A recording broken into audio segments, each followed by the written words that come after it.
What is up, everybody? Welcome to the weekly Deep Dive podcast. My name is Nick Griffin. I am the lead pastor here at Wayfarers Christian Church. I am joined by our teaching pastor, Noah Randolph. Hey, everybody.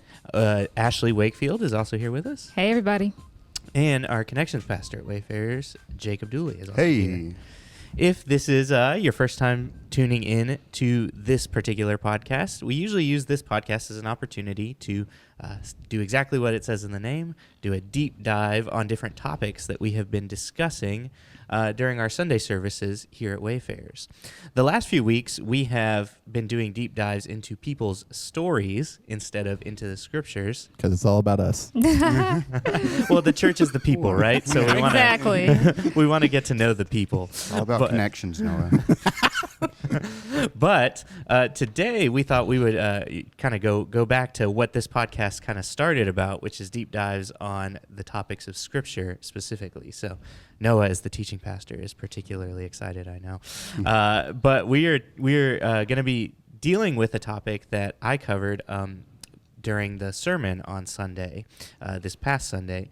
I was preaching a little bit about baptism, some interesting things I tried to bring up about how the Jews were afraid of water. It's a whole thing. If you're curious about that, I would encourage you to go check out we recorded that. That's up on YouTube. What did we do with our What did we do lives? with that? Yeah. Check it out on YouTube. You can find out a little bit more about that. But in the middle of that sermon, there was a particularly weird verse that I knew we didn't have time to try to deal with during that sermon. And so I thought we would save it for the deep dive. So Jacob has that verse pulled up. Do you want to fill us in, read the verse for us, and then we'll do the deep dive. And we kept Ashley in the dark so that she can react in live time. Yeah, Reacting like that. Has no idea what we're doing. I've been kept completely oblivious to what's going on.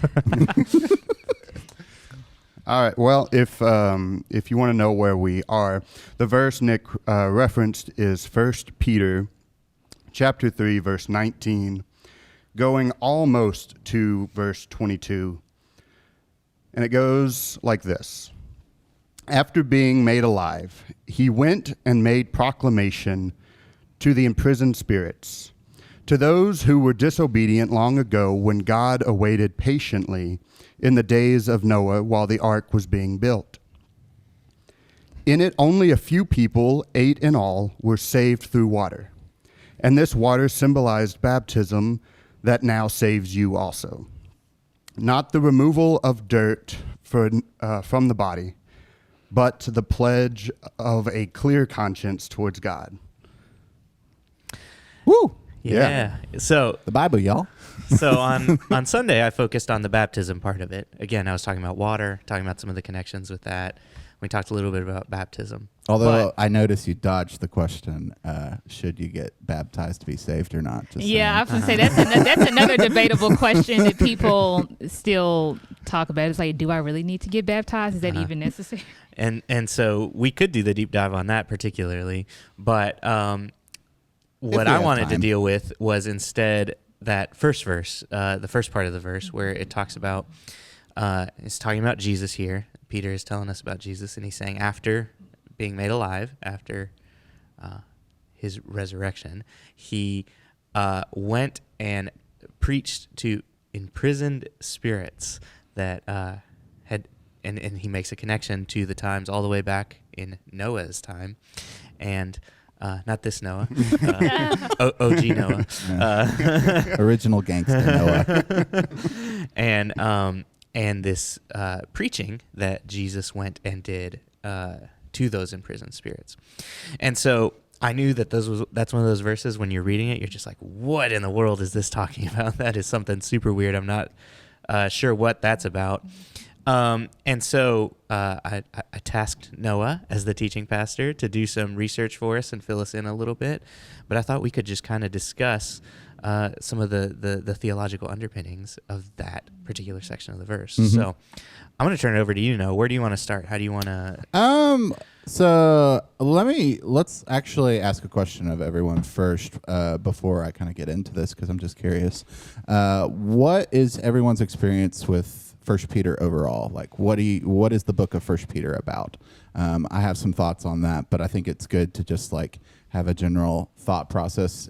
Have y'all read First Peter a lot? Is that a book that's come up a lot in Bible study, or is this a really relatively new book to most people? Because I don't want to mansplain a little bit about First Peter if most people feel like they've got like a pretty good handle on that. So, what's the level of comprehension with that?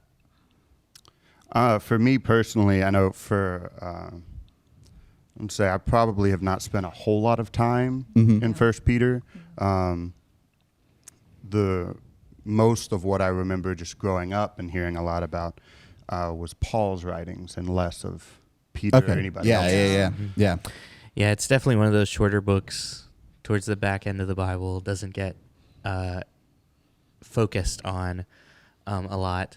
I know personally, I don't ever remember being a part of a study that studied through the whole book. Oh, I really? Wow. I just know that there's a couple of like big verses that get pulled from First Peter a lot that a lot of other people like to use.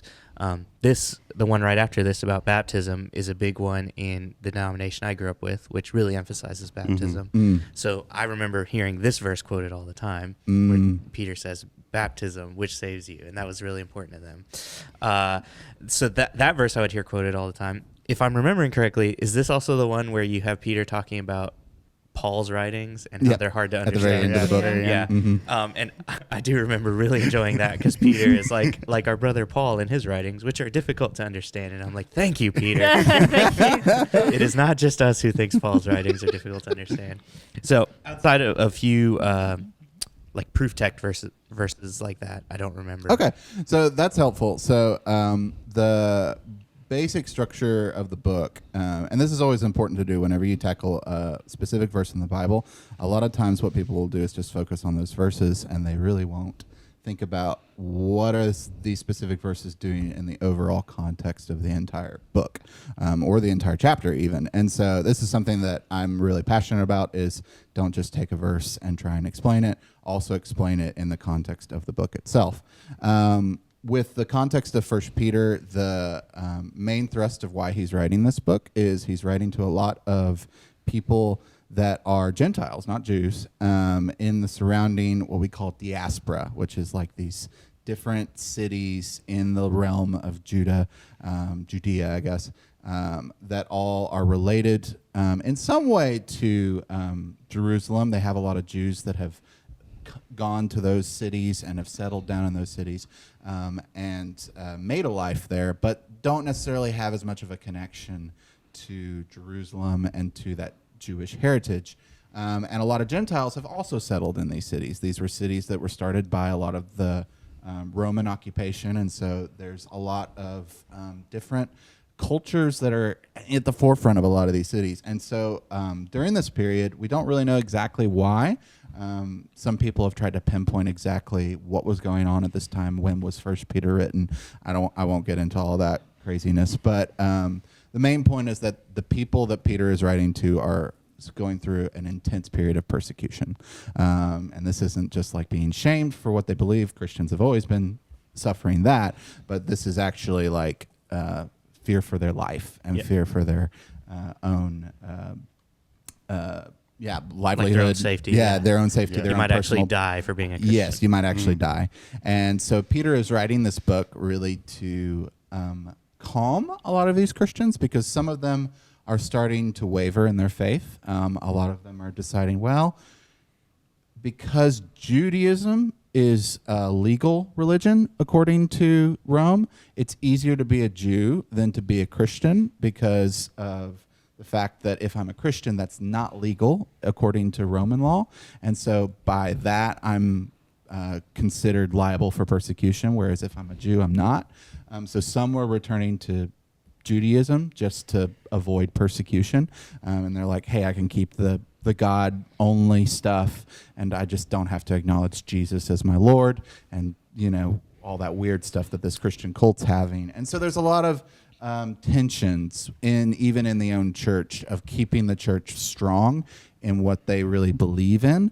And so Peter writes this book really to address the fact that as Christians, in this time place, you're going to have to go through persecution. It's just part of the nature of being a Christian. And the main point he's driving home is that Jesus himself suffered and was persecuted and died on a cross that brought about all of this. And so should you expect anything less as a follower of him for this part of your life? And that's the big overall picture. Is there anything you want to clarify? No, I would say I skimmed through it as I was trying to make sure to get the general context before Sunday's sermon, and I remember being particularly impacted by how encouraging the tone of First Peter is. Because the idea is you're going through a tough time. It's really hard. There's a lot of dangers. Peter's like, don't give up. Like, he wants people to stay encouraged. So that's definitely a big part of the context that is important. So if that's the context, how does that help us understand these verses in specific? So what's interesting is he's talking about what you brought up in the sermon, which is water, and the ideas of water being this terrifying thing.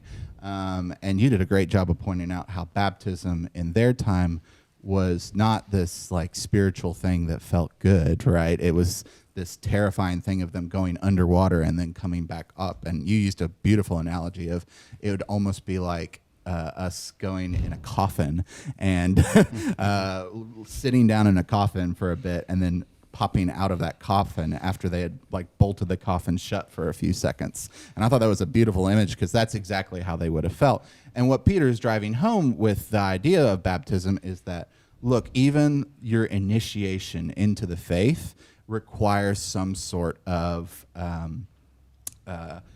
fear and chaoticness that you're almost dying to yourself in a sense when you're undergoing that water. And then out of that, you're then becoming a new person, right? And so even the very initiation of our faith, baptism, is going through these waters that are terrifying, and then persecution is happening in those moments. But then after that, you get to taste new life, right? So he's establishing that theme is you're going to have to go through something terrifying, something awful to get to the new life, right? So that's his connection there. Then from there, he's throwing in a little side verses, which we're going to talk today, that's really confusing about Jesus having to go through something terrifying in the underworld or in the land of the dead, really, preaching to people in the land of the dead, and then coming back into life. And so that verse is meant to tag on to the idea of baptism as Jesus going underground or underwater, and then coming up again and being resurrected, right? And so I think that the reason why he's taking this specific verse is to tie that all in with baptism, right? So that's kind of just a general, why is he even bringing this up in the first place? Like, because it does feel like a verse that's just kind of like out of left field. Yeah, it's like what was going on in his head that he's at one point talking about baptism and then all of a sudden starts talking about Jesus going into the underworld. Right. And the context I tried to incorporate Sunday was that the waters were very much associated with the grave, with chaos, with evil, with all kinds of things for the Jews. So it makes sense that a Jewish person who suddenly is talking about water would also, why their brain would immediately start thinking about the underworld, so to speak. And this is one of those things that's interesting if you're used to reading older translations, because I believe in the King James, this talks about Jesus going into hell, correctly? Yeah. And so many people are parts of church traditions that will repeat creeds, which are these statements, historical statements from hundreds, thousands of years ago that Christians have been saying of like important things for them to believe. Most famous being the Apostles' Creed. Right. And the Apostles' Creed includes within it a section that talks about Jesus' descending into hell. So it's one of these things that if you're part of some of these older denominations, you may have heard of, but at least in more what they call low church evangelical denominations, ones like where I grew up in, I don't remember hearing that a single time. And what's interesting, I've been a part of a couple of churches that would recite the creed, but take that verse out, take that line out. Like they would completely remove the line of him descending into hell and just completely move on to his resurrection. That is it so interesting because it's so Yeah. difficult for a lot of people Yeah. to understand. Mhm. And so it's interesting, Noah, you were saying before we started recording that this is considered one of the more contested passages. Really in all of Scripture. It's one of the most hotly debated. And there are 5 views that we can get into if you really want to get into of interpreting this passage. But I think we could do that. But first, I wanted you to talk about why does the old, King James translate that as hell? Is it hell that you think, or other people think Jesus was descending into? And like, is it talking about hell? Is the way we think about it the place of torment and punishment that people go to, or do you think I it's don't talking really about know. something I didn't else? look at the King James to translate to see that. So I didn't. I'm not as good on Greek, so I didn't know if the word was Gehenna or not. I'm sure you could pull that up on Yeah, your we can on your find out phone real quick. But I think So I think more what I'm asking is your area of expertise is a lot more the Old Testament. Mm-hmm. Does the way we think about hell, is that how the Jews did? Yeah. Is that what Peter would have been thinking about when he used that word? And I'll look Yeah. up what word he used Oh specifically. yeah. I'd be curious what word he used. But the interesting thing, if you go through, we actually just talked about this in the Boring Bible podcast. Soft plug.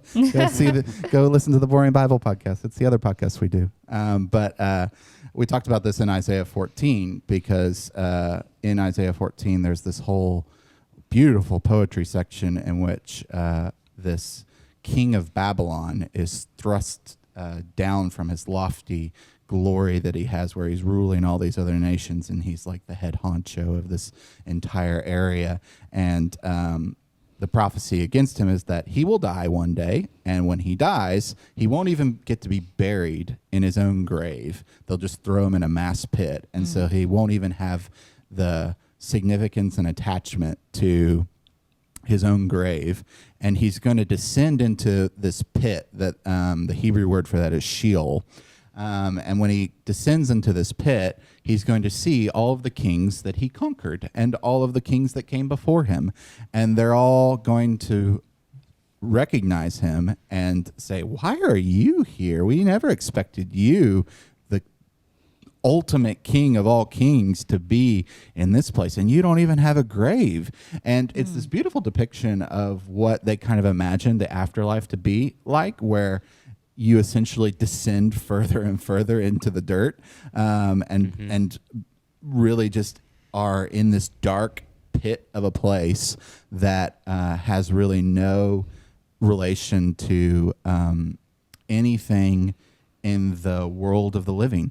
And all that's there are these people that are in this dark abyss or pit that just can talk to each other, but there's no reference really of fire or any type of thing that we might imagine like hell to be like. It really is just focusing on the fact that when you die, they kind of imagine that people would just descend further in their graves and eventually get down into this lower region called Sheol and really remain there. And they there's famous passages of Psalms that talk about how they were very afraid of getting to this pit because they didn't think that they could praise God from this place. And it's never really expressed why, but a lot of the Psalms will say, please don't leave me in the pit, because your worship, me worshiping you, I can't worship you here. I can only worship you if I'm alive and living. But in this pit, who will listen to your praise, you know? And that's one of the main arguments the Old Testament writers give for why God should resurrect them, which is really interesting, is that in the pit, no praise reaches God. And that is really interesting. It's not what we talk about really with hell today. And there's not really a lot of imagery even of hell being a burning place or being, is all it is just a place where they are down latched in this underworld. The irony of Peter saying that Paul is difficult to understand, and then we have this verse. That is very true. That is very true.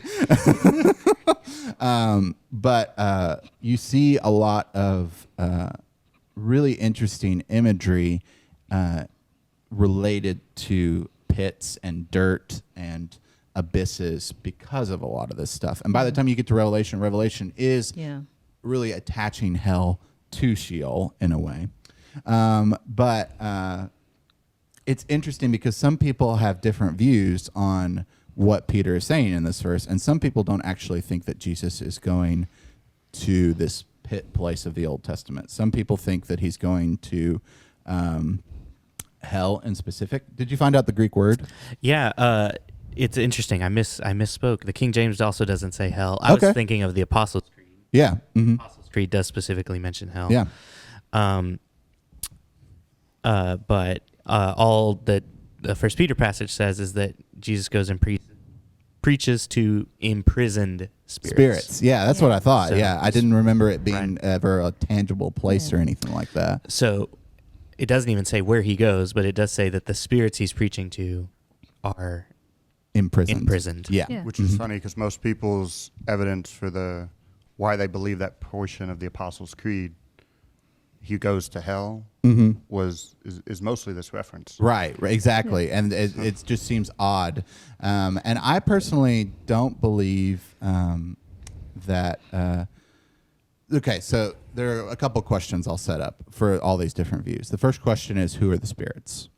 A lot of people are split on this issue. Some people think the spirits are human spirits, and some people think the spirits are angelic spirits. And so that's the first big distinction between the views, is whether or not you think these spirits are human or angelic. And the big argument for why the camp that I fall into thinks it's angelic spirits is because anytime it's a human spirit, it usually has a adjective to describe a human spirit. So it'll say human spirit or a righteous spirit or I can't think of another example off the top of my head right now, but they usually have some type of modifier to the spirit to kind of show that it is a human spirit. But when it's just spirit without any modifier, generally the case is that spirit means angelic spirit. And so that's one argument for for more in favor of the That's one of the angelic. questions. Is That's one which of the are questions. the imprisoned spirits? Yeah, what are the imprisoned spirits? Another good case for it being angelic spirits is that the Book of Enoch is heavily related to Noah and the flood. The Book of Enoch talks all about the flood. And if you don't know what the Book of Enoch is, fun, a surprise. It's a book that talks about Jewish apocalyptic thoughts and themes, and even the Book of Jude quotes from the Book of Enoch. It's where we get this really weird passage of Michael fighting with the devil over Moses' body. All of that's a direct quote from the Book of Enoch. But the Book of Enoch focuses primarily on Noah's story. And have any of you seen the movie Noah that came out with Russell Crowe? No, I didn't. I did, yes. Okay, so a lot of Christians hated on that book, on that film. That movie, On that film, because it just brought in all this weird stuff about Watchers and brought all this like really weird stuff that they weren't exposed to. They're actually really accurate. All that stuff is in the Book of Enoch, and they really pulled a lot of their source material from the Book of Enoch to put in that film. And one of the interesting things in the Book of Enoch is it explains that what happened when the Nephilim were created. This is really nerdy stuff, sorry, but we're going here. Where these spirits saw that it says the sons of God saw that the daughters of men were beautiful and decided to have sex with them, and ended up creating this race called the Nephilim. In the Book of Enoch, it carries on the story after that verse, which is found in Genesis. And the story goes that after that, God takes these spirits that decided to have sex with women and imprisons them in the pit. And they're now imprisoned there. In Jude 6, there's also a reference to spirits being imprisoned. And so all of these different passages seem to imply that the Jews at this time were very much aware of these angelic spirits being imprisoned. So that's the view I fall. That's also the view that Patrick Schreiner of Food Trucks in Babylon falls under. And I thought he did a great job of it, of just defending that view. So if you want even more like arguments of why that view is really convincing, just go and listen to that episode because it's really good. So I guess I got a couple questions. So I guess if these are angelic spirits, because like I said, I don't have a full understanding of the verse myself, but so are these just fallen angels that they're saying these are, like angels who fell? Yes. Okay. Yes. These are the spirits that, according to this view, these are the spirits that God punishes for sleeping with the daughters of men. Oh, okay. Because I know that I've read the Book of Enoch. I did not read it all the way through because I did find that there were some things they did not line up with the rest of the Word of God. There were some things that I did agree with, but other things that I didn't. Yeah. And so I guess I kind of lean on like certain information is accurate, certain ones are not. Right. But yeah, I kind of thought about when you were talking about the pit. That was something that I thought about in the Book of Revelations, where it talks about Satan being thrown in the bottomless pit. Right. Because he gets released from there. I think was it after 1,000 years, and then he gets thrown into hell permanently. So you're like, what is the difference between hell and the bottomless pit? Like, what is the difference between those two things, and why is it that somebody can be released from the bottomless pit and not hell? Like, what's the difference? Yeah. That's a whole other podcast. As is usually the case with these episodes, we are dealing with different things that could end up being a whole other podcast. Yeah. But that's the view that I find myself inclining towards the most. The other view, though, is the other two views are divided by the time that this is taking place. So is this before he dies, or is this after he dies? And there's two camps that decide whether or not he died. Like if he did this, is Peter retroactively saying that he did this and this has nothing to do with his crucifixion or not?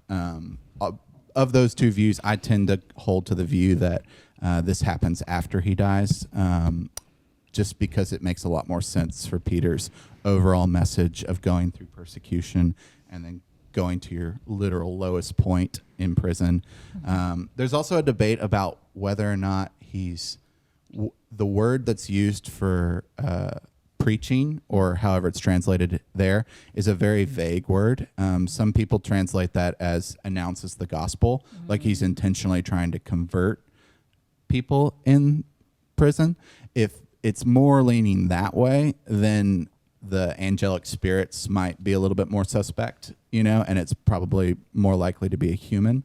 But the word is so generic, it can be used to mean like just announce, not actually like intend to convert, just to tell people. Yeah. And so a lot of scholars argue that he's really just going down to tell these evil spirits, ha.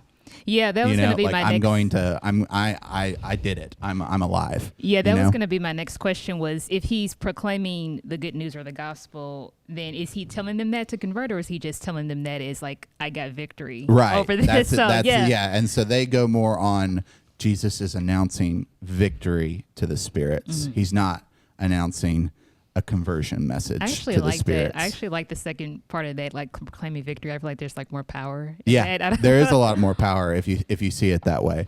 And again, it's all based off of that one word, which is just the word that most of the time gets translated preaching, but it can mean announce. It can just mean declare. And so it's really based off of how you decide to do that. So go ahead. I was going to ask, so if this is like the pit, so this is like, is there like a debate between whether or not this is a pit or hell? No, I didn't find anything on that. Most people, because it's never named in the specific passage what it is. Okay. It just says he preaches to imprisoned spirits. Oh. There is another passage in Ephesians 4 that also mentions him descending.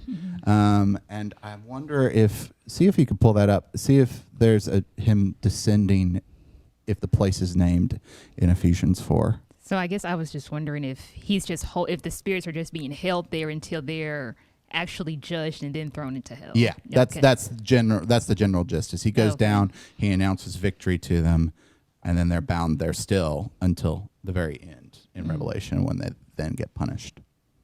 All Ephesians 4 says is that the context right before is he talks about he ascended on high, took many captives, gave gifts to his people. Right. This is one of the famous spiritual gifting passages. And then, at least in the NIV, this next part is in parentheses. But it says, what does he ascended mean except that he also descended to the lower earthly regions? He who descended is the very one who ascended higher than all the heavens in order to fill the whole universe. Interesting. So they're almost translating that as like he descended to like earth itself, not really like like a afterlife, you know. That's more common. What you just said about him descending from heaven to earth is how I've most commonly heard that section from Ephesians interpreted. Yeah, because I've heard some teachers that teach that passage as him descending into the underworld, not earth. So that's interesting that the NIV kind of makes a choice there to slant it one way. But well, it depends on how you read it. Yeah. It does have a different word saying lower earthly regions, so it depends on what you. I think it's Kataura. Depends on what you think that means. But as you said earlier, this is just one of those things that is debated. People don't have hard opinions one way or another. So one of the questions, I guess, just as you brought up earlier, this is one of those hotly contested passages. Right. A lot of people have different opinions about what's the correct interpretation of it. But just to kind of summarize some of the things we have talked about so far, some of the areas where people might disagree or differ a little bit. First thing a lot of people have questions about is who are the imprisoned spirits. right. One view is that those imprisoned spirits are the spirits of human beings, maybe, from the time of Noah, who haven't had a chance to hear the gospel yet. Right. And another view might be that they are maybe some of the angelic spirits or specifically connected to the Nephilim and some of those kind of passages from the story of Noah. The other question is, where does Jesus descend? And that's kind of a little bit of what we've been talking to. Does he descend? Is he descending into the grave? Right. The Sheol, that idea that is brought up in the Old Testament, which there is a distinction between Sheol and what we would consider hell. In our modern way in our Christian worldview. So that's one of the other questions. The other question is, what does it mean by preaching? What is Jesus doing? Is he presenting the gospel, or is he just proclaiming his victory, announcing his victory? I know I've heard with some people, they prefer the proclaiming the gospel, and they prefer that this is possibly the spirits of people. Because then it, that common question you've probably always heard from kids growing up is like, well, what about all the people who lived before Jesus? Right. Do they get to be saved or not? Yeah. For a lot of people, this is one particular passage where they interpret it a certain way. Right. And it's a like, no, they got their chance too. It was just Jesus went and proclaimed the gospel to these spirits in the time of that actually kind of reminds me of way back when I was at Christian Brothers, and I think it was John. No, it wasn't John Milton, but it was like about the 9 circles of hell. Yeah, and how I think Dante. Dante, Inferno. and it was the first circle, the people who died without being saved by Christ, because Christ had not been born then, and they were talking about the list of different people who were born then, and so it was like, well, what? And it makes you think, well, what does happen to those? People who, were not able to accept, Christ. That's kind of what I thought back then. So. And so that's one interpretation of it. And that's one of the ways people take it. So there's kind of different views on how it goes. What you've been describing so far, you said you got partly from Patrick Schreiner, who is a host on a podcast called Food Trucks in Babylon, which you shouted out earlier. It's a great podcast. Would recommend it. They've got all kinds of interesting episodes. They have a whole episode on Christians and weed, which is really Christians and weed. Yeah, it's really good. It's really good.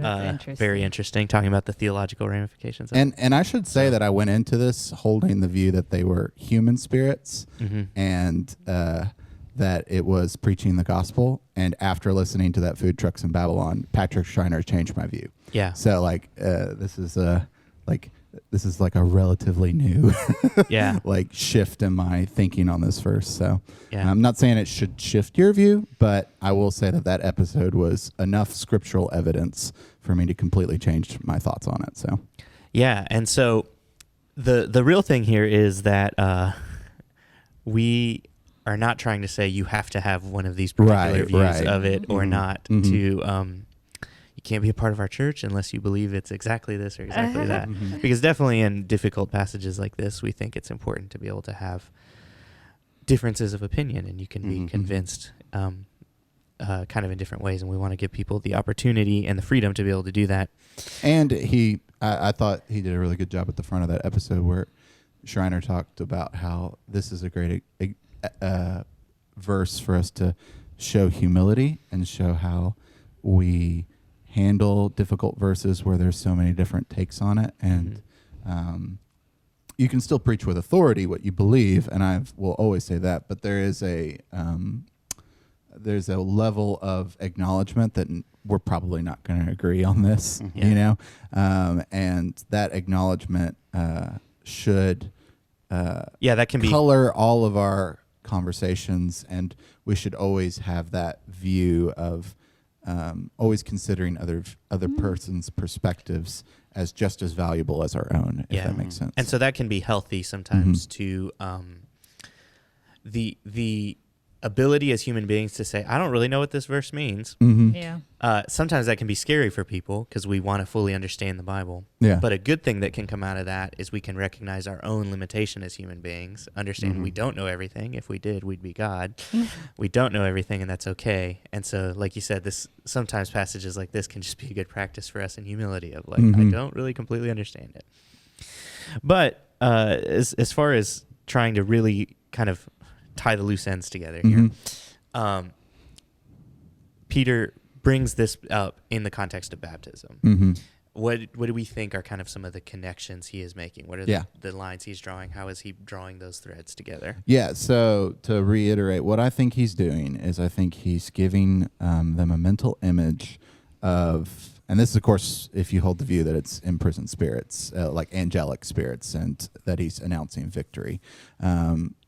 I think it can still work if it's announcing the gospel to humans, but I do feel this is one of the reasons I'm more on the angelic camp as opposed to the human camp is if it's about preaching the gospel to people that didn't get a chance, it feels like out of place with the larger context in which he's saying you've got to go through persecution to be as a given for the faith, you know, that like that's still his overall main point is that you've got to go through persecution to really be a part of Christianity. Like it's just the two are not inseparable. They're going to be one and the same. So it makes sense for me at least that the reason he's bringing up Jesus descending to announce victory to these prisoners is him undergoing this darkest night of the soul, sort of, so to speak, where he has to preach to these really evil demonic forces, you know, and announce his victory over them.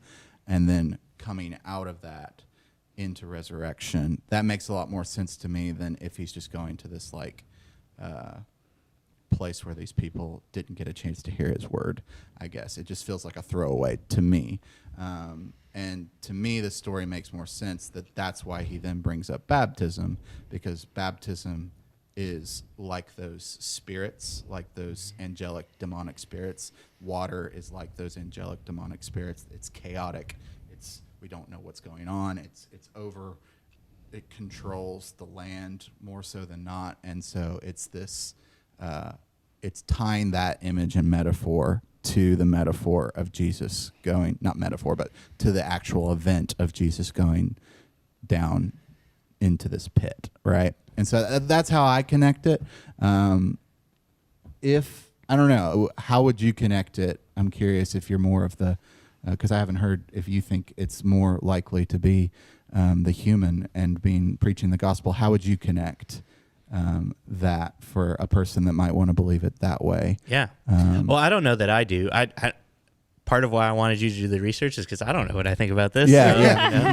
you know, I wanted to hear what some of those things that were out there, and it's already been really enlightening. I was thinking, you know, if you were to take the other view, maybe the view that the one I grew up hearing was probably more the view that Jesus goes Right. and preaches the gospel to the spirits of human beings who didn't get the chance to Right. hear the gospel originally. The view that a lot of people connect with that is that because Peter spends so much time talking about how baptism and salvation are connected here, this is one of the areas where the Bible most closely talks about salvation being connected with baptism. And so conceptually, some people would say, so in Peter's mind, he's thinking about salvation. And so he's thinking, you know, you guys are saved. Don't worry about these other people who didn't get a chance to hear the gospel. Jesus also went and preached to them, you know, and they had an opportunity to be saved too. So the connection being more on salvation, I think, is how some people would, they think that's kind of what's going on. So they almost like Peter said.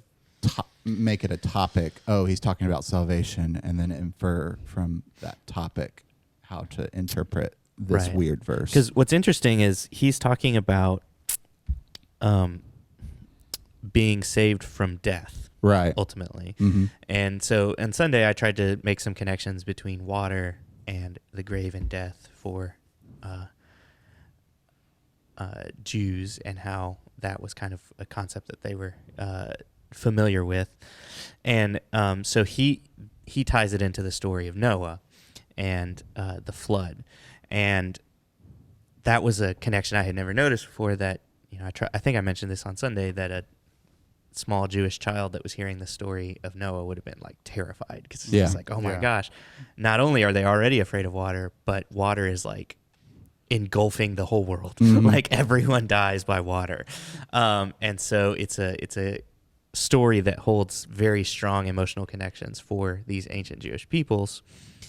And because of that, the idea that Noah is saved through that water, Yeah. you know, and he and these 8 people that Peter mentions are saved from death, you know, like that's a huge sigh of relief you can imagine. Like if you're this small Jewish child hearing the story, you're terrified of it, and then you're just like, oh wait, but Noah survives and his family survives. God protects them. And so I do think in some way Peter is trying to connect those emotional feelings a little bit for us, and be like, in the same way that God provided for Noah and his family, you know, they trusted him. And the scariest thing you can think of, the world being engulfed by water, he still saved them. You know, I think the application he's in some way trying to make for his readers is that same God who saved Noah from this terrifying thing, you can trust him. He's going to save you too. Right. And I do think, you know, to kind of wrap it up, like you said, that is the encouragement Peter is giving to these people. He's saying, don't give up. It's hard. It's scary. Right. You know, I said on Sunday, this is the spooky episode of the Deep Dive podcast. You know, we're talking about some scary things. But don't let that fear make you lose courage, make you lose hope, and understand that God, the same God who saved Noah, is the same God who's going to save us too. Yeah. And I think that is a cool thing that we can get out of any of these stories for sure. So, you know, we got it all cleared up now. Everybody understands. Right. Yeah. For further listening, further reading, like we mentioned earlier, definitely go check out Food Trucks in Babylon. Do you remember what the specific title? Yeah. of No, was? it's great. It's great. You can find it easily. It's Problem Passages, 1 Peter chapter 3, verses 19 through 20. That's Perfect. the title of the podcast. So the name you can of go it. check that out. Mhm. You can listen a little bit more about a defense of that view that you've been Mhm. convinced of Yep. now, Noah. Mhm. Yep. And And Patrick hear a Schreiner little is bit great. about that. A lot of people. He's the son of Tom Schreiner, Yeah. who is a famous is systematic famous. theologian. He's a systematic Yeah. theologian. So A lot of seminaries use Tom Schreiner's systematic theology books for Mhm. their Mhm. stuff. So Now his books are pretty good. Our class just got reading Kingdom of God and Glory of the Cross, which Yeah. is actually a really good book of explaining very easily like what each book of the Bible is trying to talk about. So Yeah. yeah. that's a cool plug to go in and check that out. Noah plugged earlier the Boring Bible podcast. I do think I've had several people tell us it's the best thing that we do here at Wayfarers. So Good. no, I try not to take that personally, but I do think it's really great. I probably would also agree. It's one of the best things we do. So go check it out. Go check out the Boring Bible podcast. I would say be on the lookout for some guests or future hosting Mhm. changes that are Mhm. coming up in the future here too. I don't know if that's something you're wanting to be a surprise or Oh no announcing later on, yeah. so- No, Ashley Wakefield is now a part of the Boring Bible podcast. Yeah. So she'll yeah, be I on. had my first airing with Noah this past Thursday, so just yesterday. So We did it, so it's gonna be fun, being on there with him and talking about it. So yeah. Yeah. I didn't want to like ruin the surprise. If No, it wasn't no, no. supposed to be live yet. And But by yeah, the way, it's, it's out now, so yeah. perfect. and So- the whole boring thing is completely ironic, by the way. Oh yeah, that was the intent. That was the intent. So go check that out. Otherwise, we would love to see you guys on Sunday for our Sunday services. We meet, as always, on the campus of Mid-South Christian College. We meet at 7 p.m. So, you can sleep in on Sunday and just come check out the church in the evening. Otherwise, we will see you guys on next week's Deep Dive podcast. Bye, everybody. Bye-bye. Bye.